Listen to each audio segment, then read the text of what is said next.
Ladies and gentlemen, please put your hands together for Randy Mendez.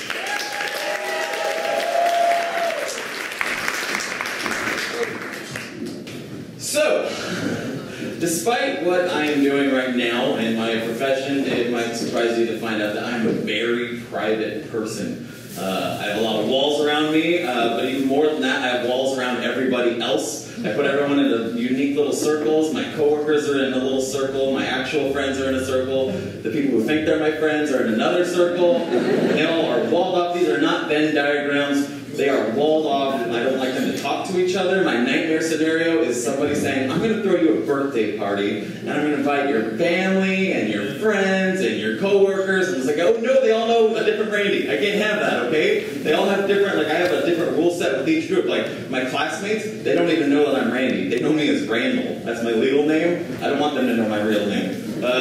My coworkers don't even know that I do stand-up. My family knows almost nothing about my private life. And I like it that way. I've always liked it that way. I like my walls, and I keep them in place with the most strict of rules that I never, ever break.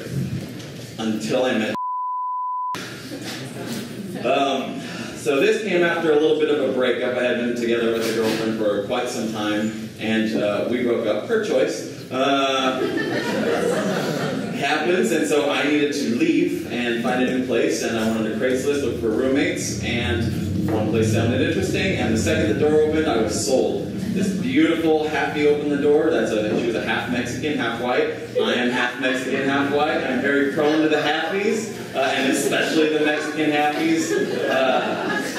But I also have a huge rule of never sleeping with a roommate. Never anything. No funny business with a roommate. And that's, obviously why, because you need a place to fart. It's just weird if that's your roommate, right? So I met her. She was amazing. She was beautiful. We had a lot in common. And then she revealed that she was a lesbian, which took the load off my shoulders. I was very happy to hear that because I am not going to have to work too hard to keep these rules. And we did the roommate things. We went out drinking one night with a whole bunch of friends, and we ended up in my room on my bed, being sad about she had just been dumped the same way as me, and that led to us making out for quite a while, which was a big, big no-no, but we still went for it, and the next day I felt awful. I felt awful, and I was like, I need to be an adult about this. I need to be an adult. We need to hit this right in the head. I went to her, and I was like, that was a mistake, right? That was a mistake. We both agree we should never do this again.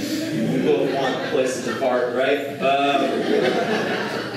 And so we agreed, we're never going to do this again. We gave each other a nice little hug, and she went to bed, and I was so proud because I acted like an adult for once. I made the right decision, and then I heard a knock at my door.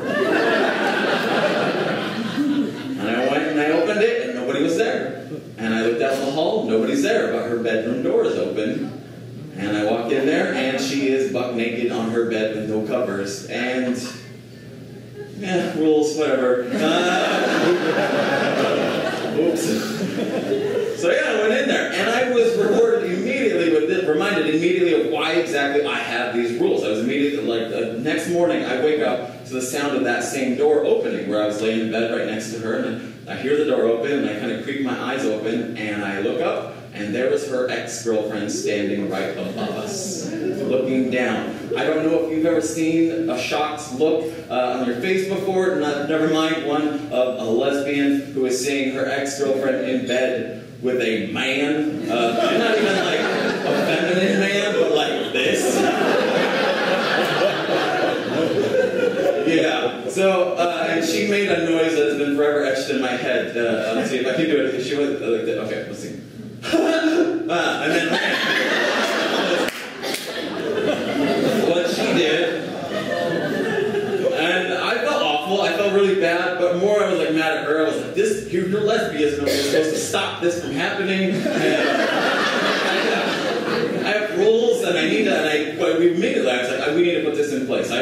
We slept together a few more times, but then, no more, and I put my foot down, like, we have to stop doing this, we're roommates, and it's just going to keep causing problems, and eventually we did the right thing, and we stopped, and eventually she moved out to a place about 6 blocks from where I live, which meant she was no longer a roommate, so we immediately started sleeping together again. But my rules, I know they're my rules, but I put loopholes in there for a reason. go see her at her new place and to meet her new roommates, and I met them. They seemed fine, whatever, strangers. I went to her room. It was lovely, much bigger than her old room, which was nice, except there was this big tapestry on the wall, and I didn't know she was that kind of person. Not a big fan.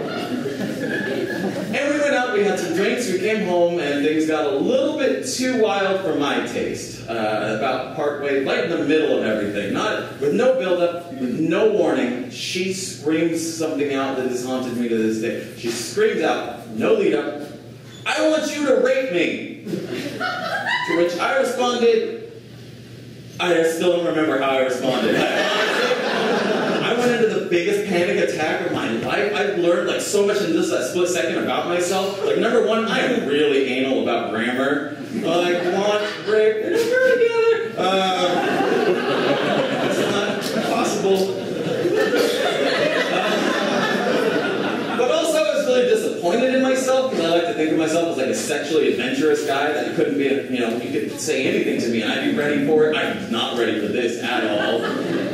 I also wanted this sex to be over immediately, because if this is the middle and we still have here to get to, I don't want to know what words are going to happen between here and there. I just wanted it over, and so we finished up that night, and I actually started feeling better about it the next morning. I felt better about it because who hasn't said something stupid? We were drinking and we were in the heat of the moment, and you know what? No big deal. It's not that I probably have some things that I'm embarrassed that I've said, and I wouldn't want people to hold that up against me. And I went down and met her roommates. They gave me this terrible glare.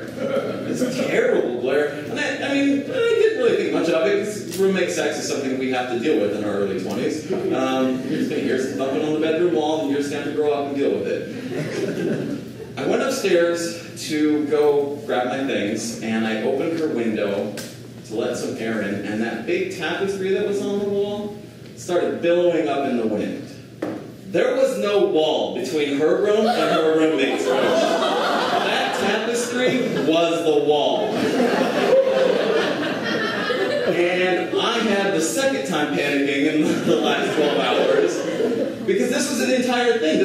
My walls are about me being able to control like information. Like, I met those guys, I didn't even memorize their name, because I was like, you're an acquaintance, we don't need to know anything about each other. They now know something way too much about me. I was even a little bit disappointed in, like, I kind of let him down too. Like, I really wish I would have had something clever to come back with.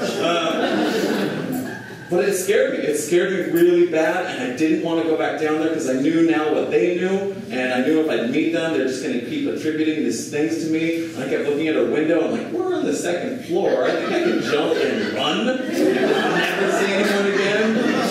So anything to not avoid like seeing these guys, and I still think I could have made that jump. But I didn't, and I went down and I faced the music, and I vowed never to see her again. And I vowed to build my walls so much stronger than ever, and put my rules in place stronger than ever, and I have done a pretty good job of it now, until I'm in front of you people. Nobody has ever seen. And there's a reason. I've been wanting to become more open. As a stand-up, I put you guys in a wall, in a circle, and it has the best wall, which is this light. I can't see you guys, which is great. That means I don't know if one of you could know, like, my mom or something like that. So I've always been very guarded in my stand-up even, because I don't want you guys to know certain things about me, but I got offered this show, and I felt like this would be a great learning opportunity. So I want to thank all of you guys for letting me share this story with you, to open up my walls a little bit, and just don't tell my mom.